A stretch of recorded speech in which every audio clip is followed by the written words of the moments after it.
Give me a little intro there, Gomer. There's no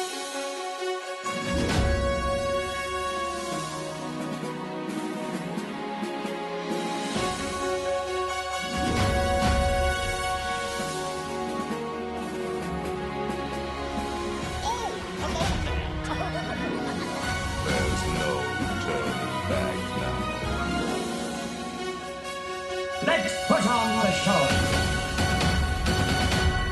You're listening to the Station 71 podcast. My name is Mario, and this week I'm joined by my co-hosts, Beth, Brian, and Kirsten. This week we've got a fun topic to go over, but we have to dive into our extensive list of news that we have here. I guess that's what we get for taking the week off. So first thing that we've got on here is that Disney has continued to extend their theme park hours in October. Before the parks were closing around like 6 and 5. I think some of them were open till 7. Looks like Magic Kingdom is open on certain days. It's going to be extended to 8 p.m. Previously, it was 9 to 6. Animal Kingdom is going to be extending on certain days to 6 p.m. It was previously 9 to 5, also opening at 8 a.m. Epcot is extending from 11 to 9, or to 11 to 9 from 11 to 7. And then Hollywood Studios is pretty much staying the same. So it's exciting. Longer hours in the parks. I guess that means that things are slowly starting to go back to normal, maybe. From people that live down there and go frequently, that it is much more crowded now than it was because people are more comfortable going to the parks after hearing how amazing and safe everything is. So maybe we should have all just kept our mouths shut about how awesome it was to have empty parks.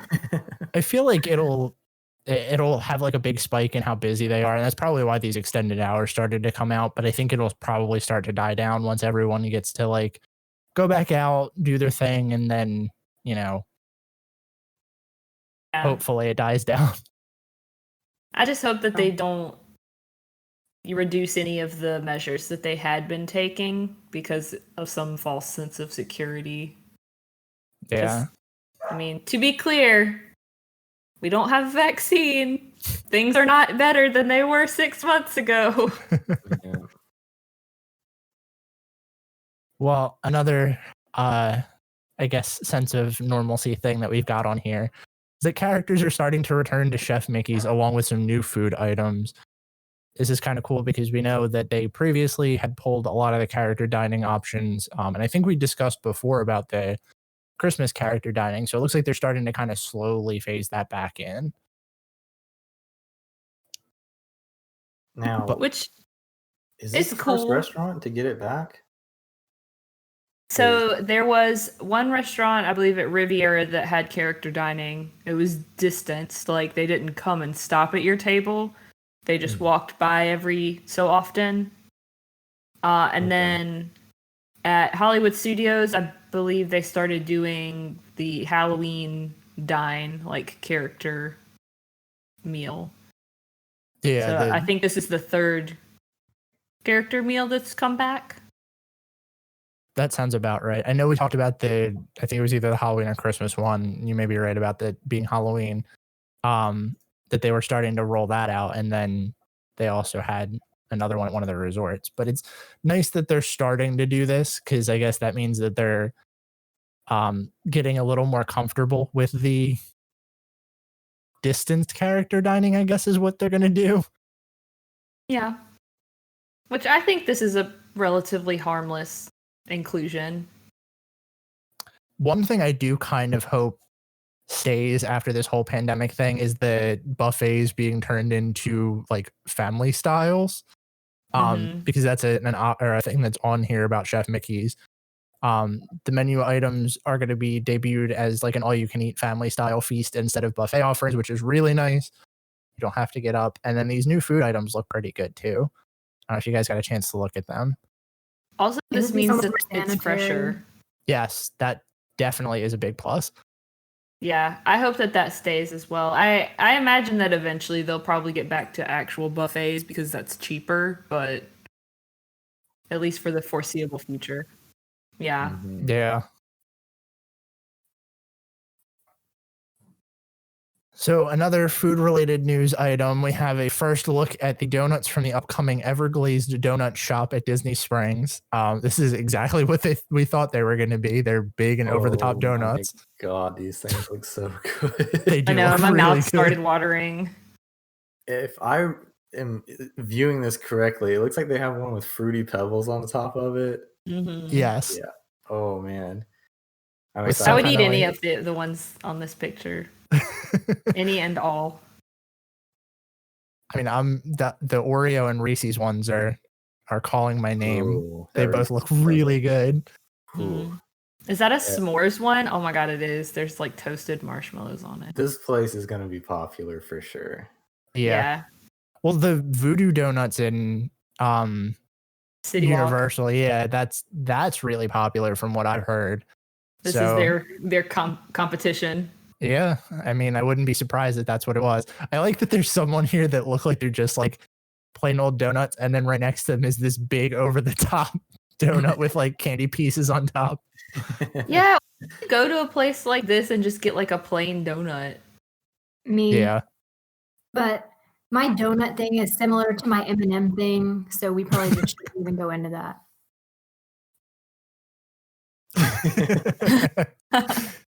That's probably fair. And then the It last keeps thing, it simple. and then the last thing that we have on here, or the last two things kind of tie in together. And I feel like this is probably going to be the long news topic this week. Disney has laid off 28,000 cast members at Disney World and Disneyland due to recent, I guess, budget cuts is the best way to explain that. Yeah.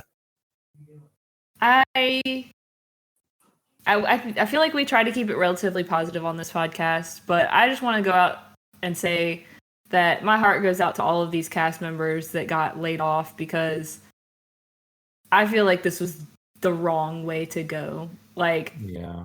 Bob Iger doesn't need to be making $10 million a year and cutting all of these cast members. I understand in a sense that they can't continue to, I guess, like, hold on to people that aren't going to be working for the foreseeable future, but like, I feel like they should have been able to make that call, not had it made for them. Well, and here's the thing too. I think the biggest part of this that stings the most is, like you said, you know, Bob Iger can't go on making whatever a year. If Disney hadn't just put out that they had actually brought their execs back up to a normal pay rate, this would sting so much less. It would have like, gone over a lot awful better. timing. Yeah, Yeah. it's just bad timing all around is what it seems like.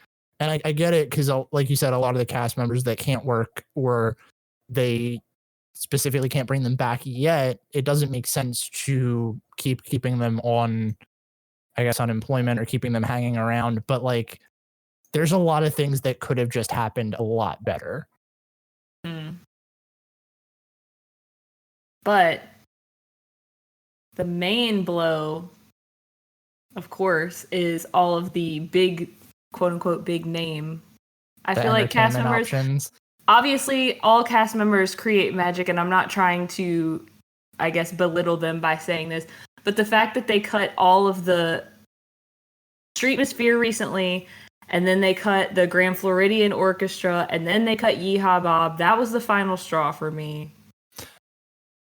I just can't believe that this is just, I feel like they're losing so much goodwill with the fans by doing this. Yeah, I was kind of thinking about this today too, when I thought that we may have to put this in the show notes. Do you guys think that, like, Streetmosphere and live entertainment as we used to know it is kind of dead with Disney at this point? Like, No, I I think so. I mean, think- especially as long as Chapek is in there, because he notoriously doesn't care about live entertainment, right? Yeah.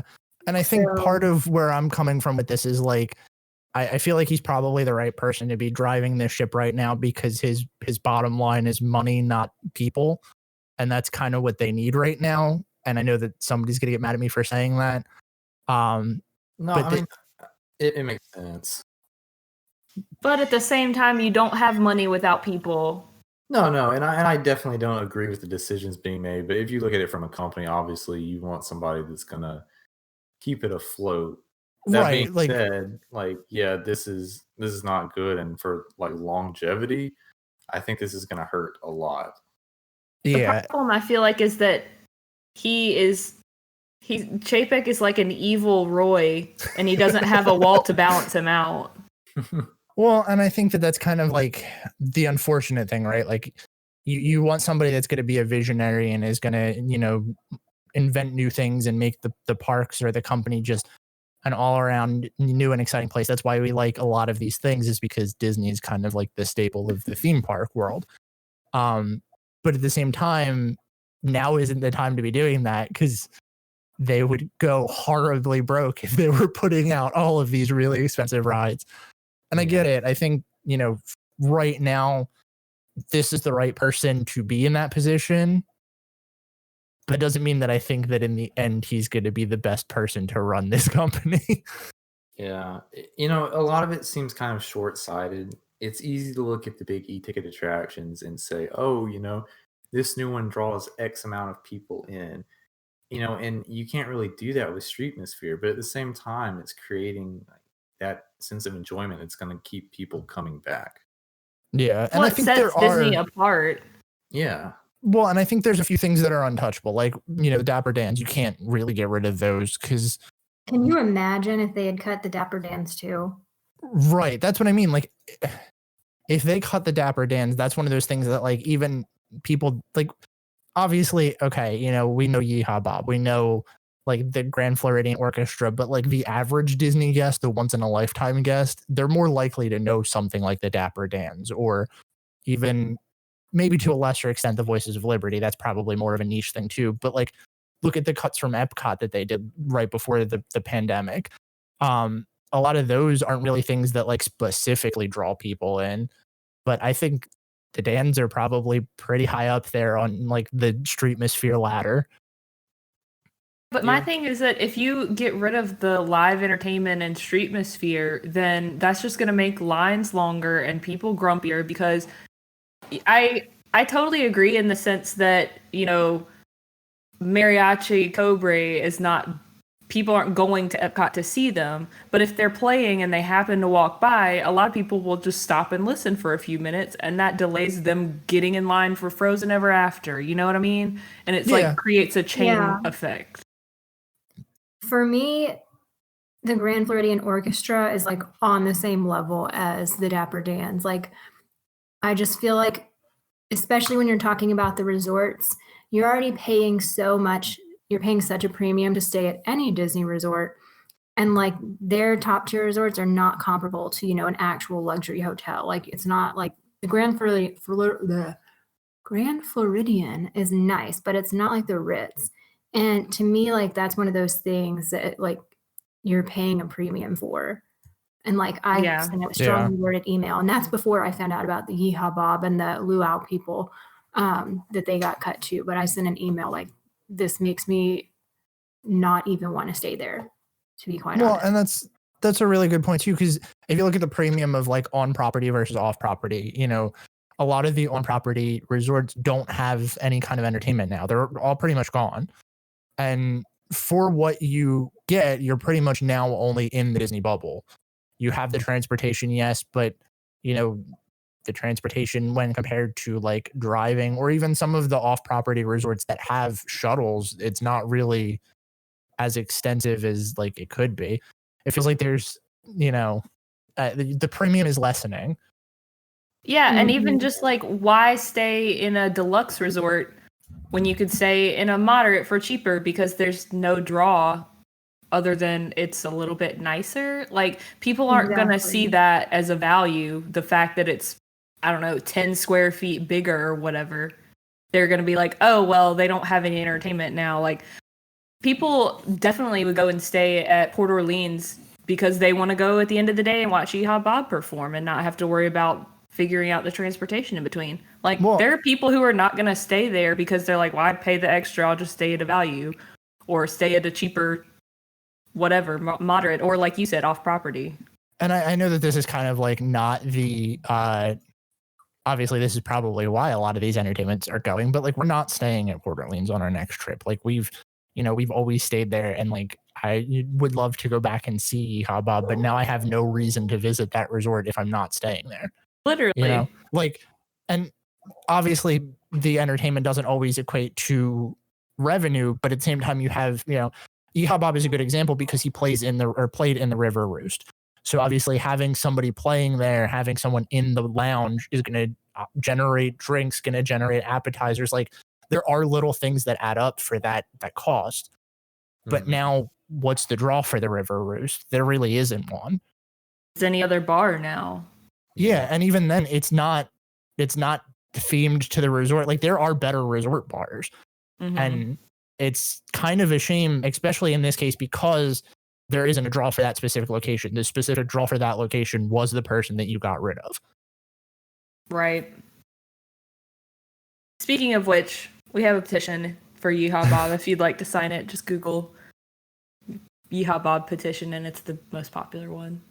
I will also say we should probably throw this article in the show notes. I'm not going to go through all of them, but this touring plans article goes through a list of ways to help out cast members that are in need, especially in this time, because the big thing that I want to drive home here is a lot of these people either uproot their lives to come work for Disney, or like this is their dream job, and a lot of them are suffering now. So it's good to help out if you can. It's not cheap to live in Orlando, right? Especially when you now don't have a job.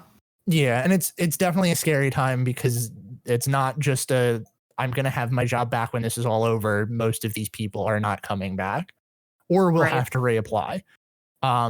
So there's a list of a dozen ways to help out all of these cast members that are now in need. And if you can, it's definitely a good thing to help out. Sure. And then the last little bit of this is that kind of bringing it all in, Disney is going to have a full financial 2020 and Q4 results via webcast on November 12th. I don't really know how much else we can say about this. I'm interested to kind of see the notes from this and see where it's at right now. I don't think this is going to be a good thing. There's no way. I have very little faith that anything that they can say is going to come off the right way at this point. I think even if they were to come out and say we're hurting financially, that any way that they spin, it's not going to look good. So that'll be fun. And I feel like that's the most negative we've ever been on this show. Yeah. It had to be addressed, though, because, I like to take pride in the fact that as a podcast, we're not necessarily pixie dusters, is the term in the community of Disney can do no wrong and everything is perfect in the company. It's healthy to be able to look at the things that you're passionate about with a critical eye. Yeah. So sometimes, unfortunately, it does involve a little bit of negativity, but we try to keep it to a minimum. Yeah. I don't know. I'm hopeful that this is gonna, result in some better stuff down the line. Like cast members will get their jobs back and everything will be great. But I know at the end of the day, this is not a good time for the Disney company or anybody that's a fan of it. And it's okay to be angry at things you love. That's why we fight with our families and not random strangers. So I'm going to turn this week's topic introduction over to Beth, since a lot of this comes from your little pride and joy. This topic was actually decided in a poll by our lovely patrons. So we're, I think, going to probably do this again in the future. So if you want to get in on the action next time and get a little bit of a say, go ahead and join us on our Patreon at bit.ly/S71 Patreon. Which another upcoming perk for our patrons is going to be the chance to guest host on our game night October 16th. So we're going to be selecting one lucky patron to come on and play fun games and battle for the glory of becoming our game night champion. So we're going to be picking that in a couple of days. I think it'll already be picked by the time this episode airs, but it's definitely something that we're going to be considering in the future as well. So, definitely don't want to miss the chance. Go ahead and sign up there. And thank you to our 2 new patrons, Noli and John, for joining. These are already friends of the show, already a part of our Discord fam, so we're excited to have you guys on as patrons as well, and hope that you enjoy the 26 plus hours of exclusive content that we now have on Patreon, and more to come every week. It feels like we've really cranked out the content on Patreon. It's full of stuff, man. You're missing out if you're not a part of it. There's a lot in there, especially with the watch clubs, the pre-show, post-show, and the bloopers that we have. So fun little perks of helping us keep the lights on, I guess, is the best way to put that. But yeah, so this week's topic, which, did you mention what it was? I did not mention the actual topic, just that it was decided by patrons. Okay, so this week's topic, we're talking about leftovers from old Disney attractions and some, I guess, Easter eggs in attractions that are now around that tie to older attractions. I honestly don't remember where this came up from. I think this may have been actually suggested by someone, but I apologize in advance if it was. So is there any on here that you guys want to specifically start with? I know I had a couple. Brian had a couple. I don't know if there's any that kind of piqued anyone's interest. Just start at the top, maybe. Yeah, sure. Let's start at the top and work our way down. I think probably one of the biggest ones in the more recent years is this first one we have on the list, which is the final scene in the mine train, and the vultures on the mine train are all left over from Snow White's Scary Adventures. I was really thrilled when I found out about that, because I am always a fan of them reusing things in a way that doesn't feel old and rehashed. And I think that the last scene definitely does that very well.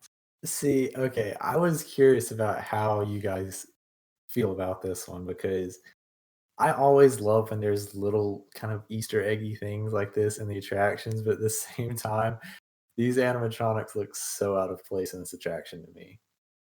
I think I like it.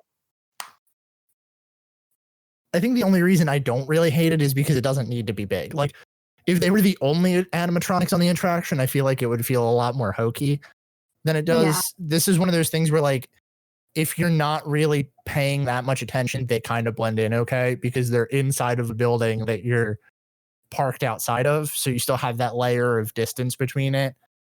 I think that kind of helps a little bit. Yeah, I think that and I guess I've never looked at it as somebody who's new, or it's their first time. I've always been oh, Snow White's Scary Adventures, it just kind of reminds me of it.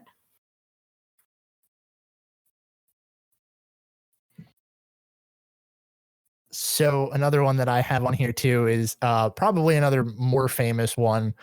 The painting of Mr. Toad handing the deed over to Al in The Many Adventures of Winnie the Pooh. I believe this is in the hurricane-y scene when his house is being blown apart. I always thought this was a fun one, because if you don't know, this attraction was where Mr. Toad's Wild Ride was, and then they tore it down to put The Many Adventures of Winnie the Pooh here. So it's a nice little acknowledgement of Mr. Toad. And I like especially the way that it does this, he's handing over the deed from the movie. So I do like this one. Yeah.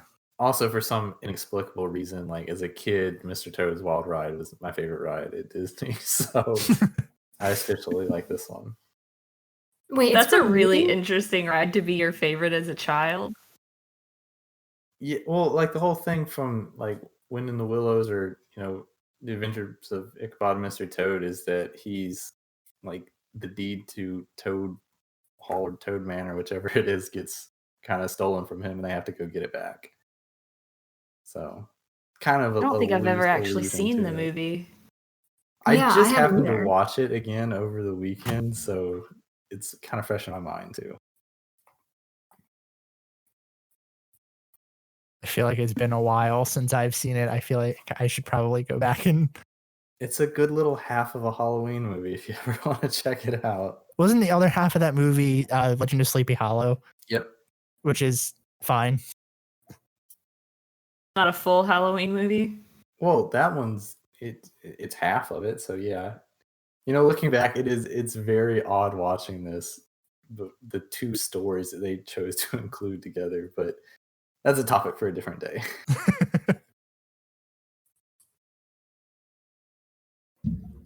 So another one that I had on here too is the planter in front of Mission Space where the Horizon sign used to be is actually shaped like the Horizons building, and it's still left over from when Horizons was there. I always find that one really fun because not many people would notice that. I've never noticed that. Let me see if I can find a good picture of it. The flower bed. Yeah. Okay, I was thinking it was like a planter. Oh no, it's like the it's the like one low to the ground. Yeah, it's like directly Gotcha. in front of the building. I'm gonna see if I can find an overhead shot of Mission Space because that'll make it more apparent. None of them actually show a good angle of this. I think I know what you're talking about. I'm sending in the chat what I think you're talking about, at least the Horizons version. Yeah, probably. Yes, that. So that little thing is actually shaped the same way. Like if you turn it upside down, it's shaped the same way as the building, and that's still there. The Horizons logo or the sign actually used to sit in that planter. Gotcha. Okay. So it's neat that it's still there. One that I wish I could have experienced for sure. I'm constantly indifferent on whether or not I would like to ride Horizons. I mostly care about it because I've read so much of the Hooten Chief's blog post of them like their determination to record it before it got taken down. That is truly one of the greatest videos on the internet. Yeah, just the amount of times that those guys rode Horizons and like jumped in and went behind the scenes. They figured out like, oh well, here's where the platform isn't weighted anymore. So if we jump out, the cast members aren't going to notice. I love that type of urban exploration stuff. So that's really my thing with Horizons. The insane amount of stuff that they had to go through I don't even know how they got some of the information they did to be able to do that. I think they were cast members at one point. So I think that's how they got some of the information. But that makes sense. I don't know about, I think it was just trial and error. Maybe your very detailed observation. It's got to be, but that also proves how crazy Disney fans can be. Yeah. They wouldn't get away with that today, that's for sure. Oh, absolutely not. I also, routing this background, I sent a maps link. What are you going to spend the night on, Kirsten? What are you urban exploring? But I'm telling you, if I'm ever homeless, I'm going to live in the tunnels and just eat tomatoes from the toppings bar.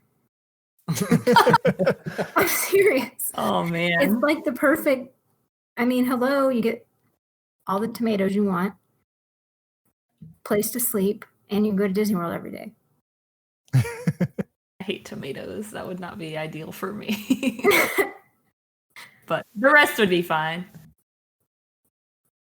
So this other one that I had on this list, this one's one that ever since it was pointed out to me, has always been kind of weird.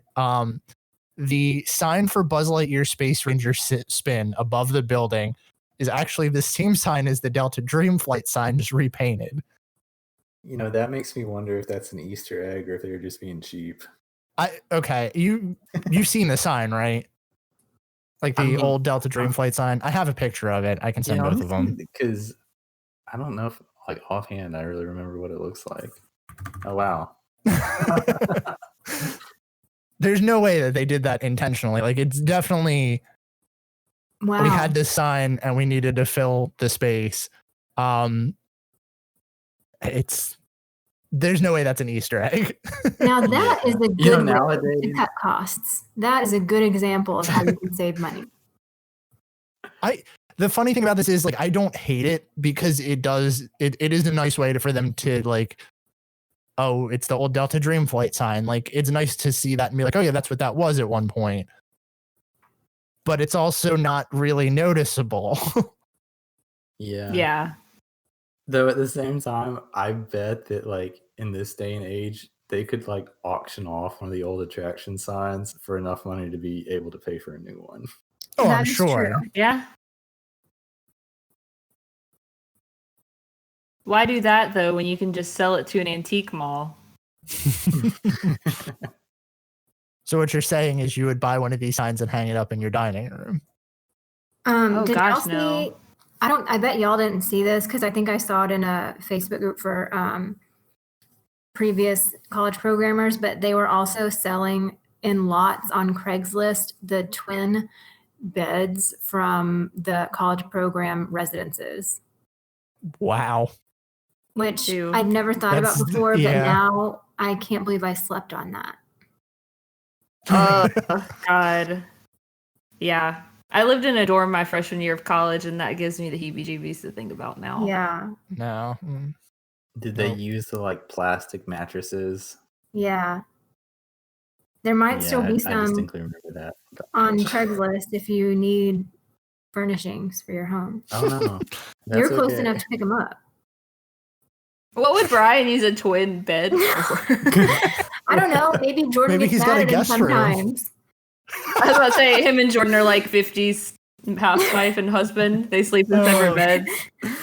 Like Lucy and Ricky. Or no, Yeah, exactly. Oh my gosh. Oh. Another one I had on here was that Dreamfinder's ship was in Mouse Gear. Rest in peace, Mouse Gear. Yeah. Hmm. Phoenix, hopefully rising from the ashes. They have to Doubtful, bring back but- Mouse Gear. But yeah. They are, but so the whole thing was it was moving, right? Like they were moving it out of where it was and it was going to a different location. I think that was part of the deal. They have to bring it back. They were as just good as remodeling it. before. I should have said that. I'm mad Oh, that I yeah. never realized that this was here. Wait, you didn't realize that was there? It kind of No. blends in. So I It get- does. And it doesn't look exactly like it does in the attraction, but No. I mean, it's very obvious once you realize that it is what it is, but it's not like a carbon. Like, they didn't just transplant it over, they took pieces off and stuff. Yeah. I always thought it was nice because it's it's a nice little like way for them to be like, hey, here's a thing that we got rid of that everybody loved. Just throw it back in their face. Salt in the wound. But no, in all actuality, it is a really nice like way for them to pay tribute to the Dreamfinder and put this little piece of the attraction back somewhere. This is off topic, but have y'all ever heard like do any of y'all have the Epcot like, Illuminations soundtrack? Somewhere, I'm sure. Like, have you heard the song? The third song on it is from like the Dreamfinder parade or whatever, and it's so weird. Like, have y'all ever listened to that? I have. I don't quite know what you're talking about, but let me. I didn't ever know what it was from, and so for me, it was just this random song, and it's these little kids talking about the Dream Finder, and they're like, "Dream Seeker, bring me my dreams," or I don't. It's really bizarre. And finally, my friend was like, "Yeah, that's from like the parade they used to have at Epcot." But I've always kind of been weirded out by the Dream Finder because of that parade music. I'm gonna have to look that up because I honestly Yeah, don't know what you're talking definitely. about. Yeah, And I it's also feel weird. like really bad because it feels like Illuminations wasn't that long ago, but I don't remember that. Well, it's just on the soundtrack. I don't know Oh, why. okay. I don't know. I don't understand why, because it's totally unrelated. So I don't really understand why it's even on the soundtrack. But it's in between the actual Illuminations music and then the song, the We Go On song. So I know there were a couple like overlays for it. It might be a part of that. Like I know that isn't Tapestry of Nations on here too. Let me see if I can. Yes, it's part of the Tapestry of Nations. Okay. Another one that I had on here was the Festival of the Lion King floats. I always like this one because if you don't quite realize that they were once parade floats, it's kind of weird that they're on parade floats. So this was from the Lion King celebration parade at Disneyland, I believe. Okay. Yeah, I had. But- This is another thing I had no idea. Yeah, me either. Let me find the original pictures. But it is kind of weird that they're on parade floats if you don't think about the fact that they were once on a parade. I guess I've It's never thought interesting about that it. like yeah, it's interesting to me that like the repurposing of them is more popular than what the original thing was. Well, this was also Yeah. back when Disney was doing parades for like every movie that came out. So that's definitely not a thing they do anymore. Here's a photo of the elephant float with Simba behind it. Yeah, I've never thought about it. Interesting. And it's just weird because they don't really look much different. So it's not like they did too much to them. No. They're like, where can we throw these? Oh, we'll put it in that Lion King show or do it in Animal Kingdom. But it's neat and it works. It's fine. I think any other use for them would be not great. I mean, we saw what happened with like Spectra Magic. Rest in peace. I knew that was going to be their response. Oh boy. Well, these next ones, I think Brian had in here. Well, I will say I'm going to jump ahead a little bit just because it segues pretty well from that last one. The spitting camel on the Magic Carpets attraction was actually a part of a parade float that apparently was in MGM Studios back when Aladdin first came out, and they were using this as kind of like a promotional thing for it. Yep. I've seen these pictures too, and it's one of those things that like once you see it, you can't unsee it. I mean, that's. Oh wait, do you I mean thought to that tell was pretty me? interesting? You mean to tell me that they used to actually spit onto crowds in parades? That, or I would hope that it would like. I don't know if I hope that it spit on the crowd because if not, I do. kind of spitting That's the in best front of it. part. Yeah, man, that's the best part of those camels is watching people get spit on. Getting to and see if it was every hot, that'd parade, be that a would have been nice- awesome. Yeah, a nice little. True. I don't know if they did or didn't. I feel like that was probably before. I mean, that was definitely before my time going to Disney. But I kind of agree. Maybe it would be fun to watch people get spit on during the parade. I think it would definitely be interesting if you were the cast member getting to ride on it. That's my dream That would be job. the best job ever. Yeah, just get to spray people with water all day.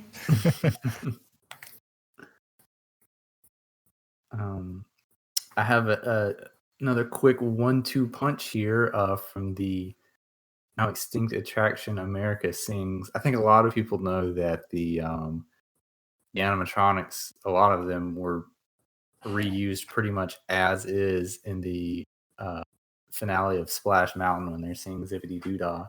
A lot of the animatronic animals on the riverboat are directly from America Sings. But one that I didn't know was that they took 2 geese characters that were animatronics and essentially just stripped the outer skins off of them and made them droids that are now used in the queue of Star Tours. I love this because it just works. It does. This is like the easiest I think that Disney has ever repurposed one of their animatronics. Just rip everything off of it and oh hey, it's already a robot. Let's keep it as a robot. So yeah. Droids. Oh, excuse me. Okay, to answer your question before about the Aladdin parade, I know we're going back to this. Yes, they did because I found pictures of them spitting. Nice. I love it. Anywho, you can move on now. Let's see. And then one I know that we have touched on before, but be remiss not to bring it up again, is that the OA animatronic from the awful Under New Management attraction was moved into Trader Sam's, where it fits quite well. You mean the best thing to come out of under new management? Literally, the best thing, the only good thing. Yeah. You don't I know. think the When it- Iago animatronics fate is probably a good thing too. The first time I ever went to Disney World, I was in 9th grade, and I remember we did Enchanted Tiki Room, probably because there wasn't a line, and my dad hates lines. And I really thought that that's what it was. I didn't know anything about it, and so I was like, "This is it." I didn't even realize that was an overlay. I had no idea. So I spent a long time, years, just thinking that was the attraction. I feel like I had that same experience too, where I first visited Disney and under new management was my experience with the Tiki Room. And I don't know if it's for better Should or be worse. child abuse. Let That's them probably think why I that didn't that's like what the it, tiki and why I room still is. don't like it. But I'll bring up Deep rooted. talking about ones that we've mentioned before. This is not recycled, but we have talked before about John Kerry being in the Renaissance scene in Spaceship Earth, because they used to apparently make an animatronic for both presidential candidates, and they would obviously only need one to go in the Hall of Presidents. So, which there's theories coming up about that. I think now is a good time to talk about that, because that's such a that feels like such a Disney thing to do, is just like, yeah, let's just make them for both, because it makes sense. I mean, you don't have to spend that much of a downtime modeling the attraction for president, and then by the time that you're getting to it, they're in office and they're almost done with their term. Like, I kind of get that, but the theory of why the Donald Trump animatronic in Hall of Presidents does not look as good as it could is because people think that they made an animatronic that could look like either Donald Trump or Hillary Clinton, had either one won, and then just decided to go with Trump because he did win. I don't know how I feel about this. I think specifically they were confident that Hillary Clinton was going to win. And so they went ahead and started on hers. And then when they realized that Trump won, they had to mess with it enough to make it passable. Which I agree. kind of failed anyway, but I don't know, because it just looks bad all around. That's my thing, is like, it doesn't look like they even really tried. to me, it looks like I the foundation definitely of it is Hillary Clinton. Yeah, I definitely think it was Like, Hillary. the and structure of Clinton it. too. Yeah. Trump. Or, Brian, your other theory? My other theory? That the Imagineers just all hated. Oh, yeah, that they just did this out of spite to give Trump the worst looking animatronic ever. Either one of these I could believe either one of them, honestly. I don't buy into a lot of conspiracy theories, but I'm down for these ones. The evidence, man. The evidence is there. It's plain to see. Just look at the animatronic. There is no way you tell me that Disney Imagineers, which have been pumping out fantastic animatronics for decades, put out that crappy Donald Trump animatronic on purpose, and that was their A game. There's no way. The only reason I tend to like kind of sway on that they didn't really try is because of the Ellen's Energy Adventure animatronic. You guys have seen that, right? Okay, that's a good But one. old. This is like 4 years ago. This is like they were developing the Shaman of Songs at the same time. Right. Come on. At the same time, like, that's not a good picture. Imagine if, like, 1,000 years in the future, well, because I feel like all of the Hall of Presidents are like similar. Like, one isn't a lot more advanced than the others, right? I think they kind of keep them so that they'll match. But imagine if they made them like with the newest in animatronic technology every 4 years, so that they would progressively get way better. And in like thousands of years, aliens or people are looking at, digging, and they just think that our presidents like evolved to get like more and more attractive. More and more powerful. You know, it's Uh. funny though, but the whole thing about this animatronic isn't even like that they would want to keep the movements or anything. That like I could see that if they were like, well, you know what, we don't want him to have like super fluid movements and him like out of place near the other ones. Like sitting still, it doesn't look good at all. I don't think that Hall of Presidents is going to be around for much longer. I mean, I'm okay with that. I was about to say I won't be heartbroken when it goes. it's a good place to nap. I think the problem with Hall of Presidents is kind of like we were saying before, where the downtime that you spend with just trying to like upkeep the attraction every time a new president is elected is enough that it feels like it's not really, I don't know. And then at some point it's going to be too crowded. I just don't see it being long for the parks. Well, and think about the money that Yeah. they're spending when it's really not popular. Like, I mean, to build the animatronic and do all that, I mean, that's not cheap. Like, and it's like they could spend that money. Imagine if every year they put that budget towards like revamping something in Carousel of Progress. And see, I think the big thing with like Carousel Progress versus Hall of Presidents is like, even that, while it gets dated quickly, it doesn't need to be as updated every 4 years. I mean, I don't know. I think that's the big thing is like, this is on such a tight refurb schedule for a very costly amount that at some point they're just going to be like, it's not really worth it for the crowd that it draws. That's the thing is it's I mean, everybody makes fun of this attraction and for good reasons. I mean, it's pretty boring, and the fact that there is this much work constantly going on with it for an attraction that everybody is going to make fun of for being boring anyways, I think they need to just cut their losses. Mm-hmm. I think the big thing is the history with it. I think that's where a lot of people tend to try to hold on to things like that, and I think it would be fine, honestly. So the next one that I have is that there are actually 2 locations where there's a Nautilus carved into things. There is the one inside of the tree in the queue, or outside of the queue to Winnie the Pooh, which was also in the playground location that kind of replaced or was in that area. And then there's also one in the queue to Voyage of the Little Mermaid, which I think is both neat. Was that attraction span that whole area?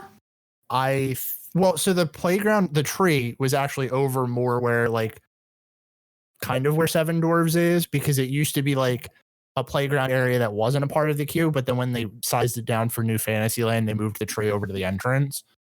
And I think it was kind of in that area, if I'm visualizing this correctly. But I know it definitely was where Voyage of the Little Mermaid was, or is. Where whatever the Little Mermaid attraction is, because I'm pretty sure that's not.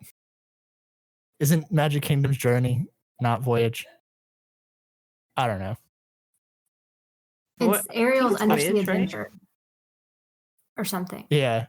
I get them so confused. There doesn't need to be 2 Little Mermaid retellings in the parks. Yeah. Well, there doesn't need to be something named blank of the Little Mermaid twice, at least. Yeah, that's true. And she like confirmed it, and I was just like, okay, cool. So I was too scared to ride a thing that went like a foot underwater. That just reminded me of this. So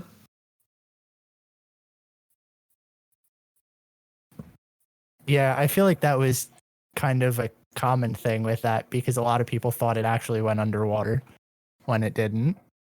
the thing is, I was like, did we go to Magic Kingdom first? Because I also on that same trip rode Space Mountain and Tower of Terror. Like 6-year-old Beth brain was still developing. It didn't make any sense. It's like, logic, what's that? I don't know. Bringing it back around to Horizons 2, there is the Horizons logo is on that giant spinning wheel thing on the queue in Mission Space, which I believe is left over from Horizons. You guys know what I'm talking about with that, right? The little like the big thing out front with the planet looking. here, let me find it. I don't know what exactly this is. It's the gravity wheel. Is what it's called. Oh, like the big that looks like inside the space shuttle. Yeah, it's this thing. Oh, What's it from? So it's the Horizons logo is actually in the center of that, Oh, which here's probably a better picture. And it's from that attraction. Like I think it was in the queue before, but in the center of it, which you can't really see in here, is the Horizons logo. It's that little white dot in the gray area. nice. I like when they do things like that, where they keep it and then they leave like little traces of stuff. Yeah. And then speaking of little traces, I didn't actually know this until today. At the very end scene of Frozen Ever After has two of the little puffins from Maelstrom. I thought that was a nice little touch. Know that either until I read this. I found pictures of them in both, and I was pretty happy about that. Cute little birds. And then another one that I have on here, I feel like this is probably the big one. DJ Rex was the former pilot of Star Tours, now a DJ at Galaxy's Edge. So fun little kind of Easter egg there. He retired. Yeah. Got more laid back job. well, after the stress of flying for so many years. He earned it. Spinning sick beats at Oga's Cantina.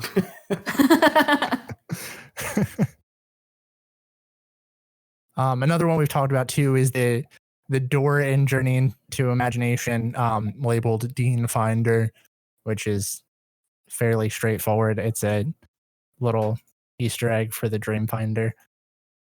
This one hurts. That one kind of does hurt. It's a bit. kind of a kick in the face, but thanks for trying. I mean, that hallway is also full of Easter eggs for other Disney properties. We've talked about that one a little bit. Yeah. Let's see what else do we have on here. That one link that I sent apparently does not want to open, so we could skip over the Tower of Terror one. But these last two I have on here aren't specifically Walt Disney World related. And then, well, the one isn't, and then the other one is an attraction that's no longer here. But I think this one's really fun. Apparently, the heads from Country Bear Jamboree are still mounted on the wall in the Many Adventures of Winnie the Pooh in Disneyland. Huh. Good. That's where they belong. Let me see if I can find this picture because it's kind of weird. Like you have to turn around to look for them.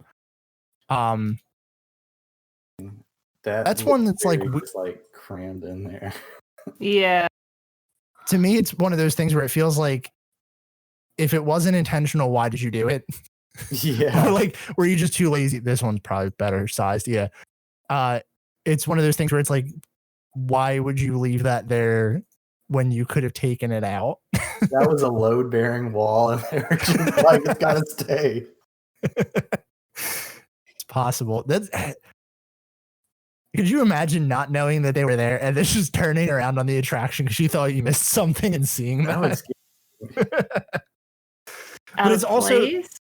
well, it's also like you said, it would scare me too, probably. But it's also arguably like the scariest scene of that ride.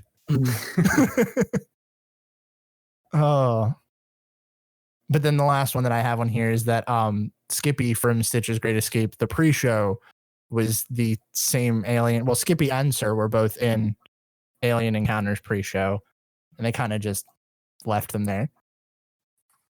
I thought that's a fun little repurposing, though. Mm-hmm. Well, that's my list. Any of these that you guys want to touch on a little more, or Any of them that you didn't know about that you were a little surprised to find about?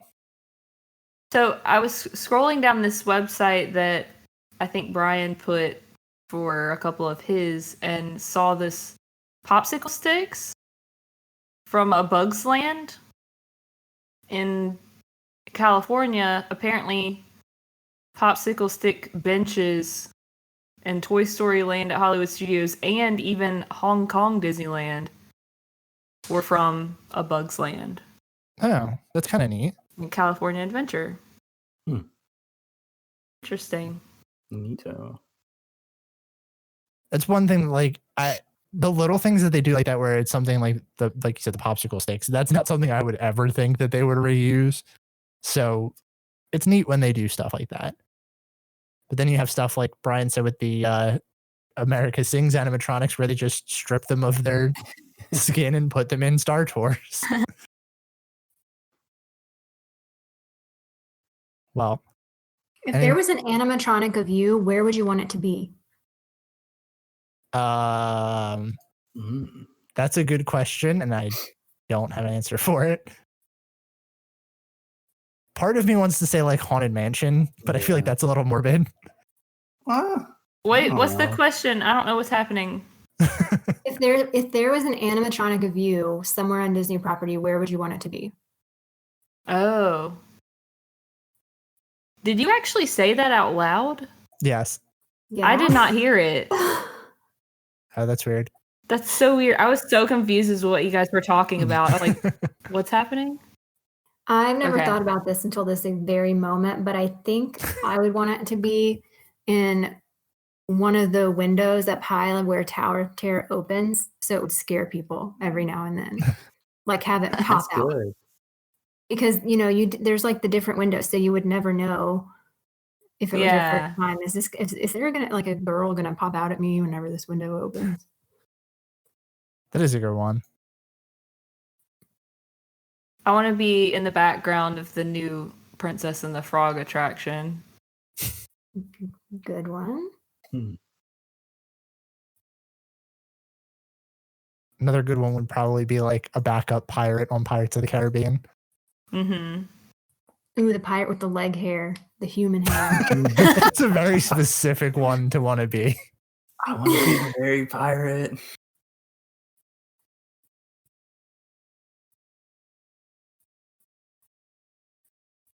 Well, anything else before we wrap this week up?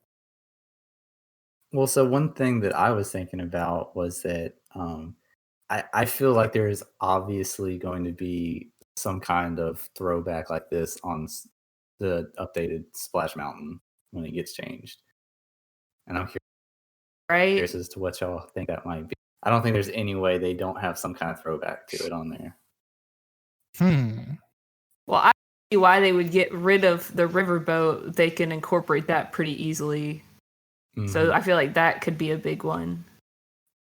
Yeah, I think that's a good one too. I also think, one thing we didn't really mention was that track layouts get reused a lot, which obviously I feel like is going to be the easy one for Splash Mountain, because really, why would you tear the track out to start over? So that's an obvious one, and I think like the fitting of the scenes is probably going to be a little bit reminiscent of what's there now. I know we kind of talked about that when we speculated for the Princess and the Frog overlay, but I also think that they'll probably do some kind of Brer Rabbit has to show up somewhere, right? Like even if he's in the background of a show scene, like the very background. I am not very attached to Splash just because I don't like to write because I don't like getting wet. But I would love for the Zippity Doodah sign to be somewhere that's at the end. Oh, that's a good one. Just because it's, I don't know, that's what I think of whenever I think of Splash Mountain.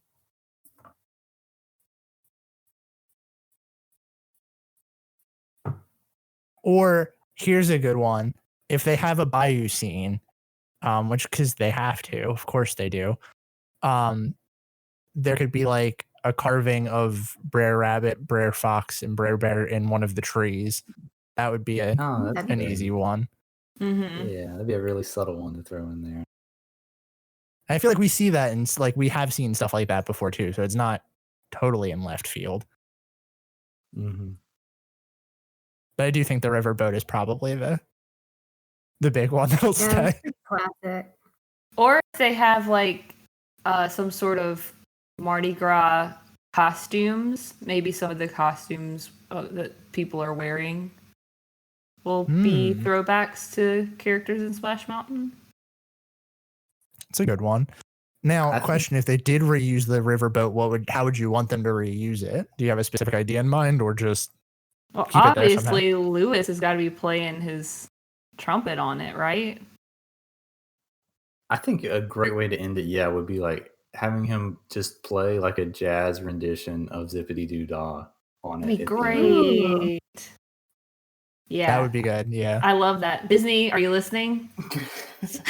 No, probably We make not. their But jobs so easy. Literally, if they would just listen to us, we give them so many free good ideas. Mm-hmm.